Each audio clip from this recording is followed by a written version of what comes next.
নমস্কার, আপনারা দেখছেন রূপম টিভি। হিমাচল প্রদেশের সিমলা, যে রাজধানী সিমলা, সেখানকার সাঞ্জলি নামে একটা জায়গায় রয়েছে, সেখানে অবৈধ একটা মসজিদ তৈরি করে ফেলেছে মুসলিম সম্প্রদায়ের মানুষ। মসজিদটা পুরোটাই নাকি অবৈধ।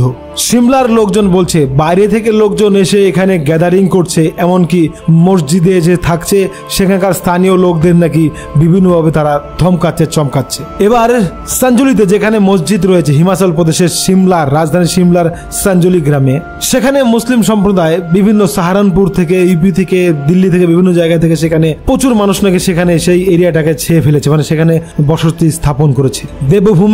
দেবভূমি হিমাচলে এরকম কর্মকাণ্ড হতে সেখানকার স্থানীয় লোকজন কিন্তু বেজায় অখুশি।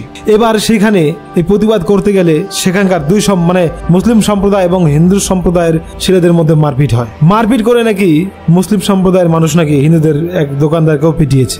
এরকম এক পরিস্থিতিতে সিমলার সমস্ত জনসাধারণ, হিন্দু থেকে সকলেই, মানে হিন্দু, এই মসজিদ অবৈধভাবে তৈরি হয়েছে, তাকে ভাঙতেই হবে, তারা কিন্তু বিদ্রোহ শুরু করে দিয়েছে। রাস্তায় নেমে গেছে লাখো লাখো মানুষ।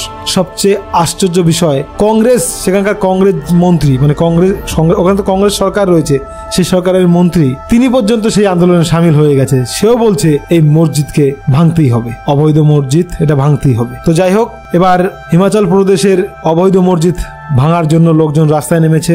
কংগ্রেসের এক মন্ত্রীও সেই লোকজনের সঙ্গে মিশে গেছে। বিভিন্ন হিন্দু সংগঠন রাস্তায় নেমেছে। এবার এই মসজিদকে ভাঙতেই হবে, এখানে অবৈধ কাজকর্ম হয়, অভিযোগ সিমলাবাসীর।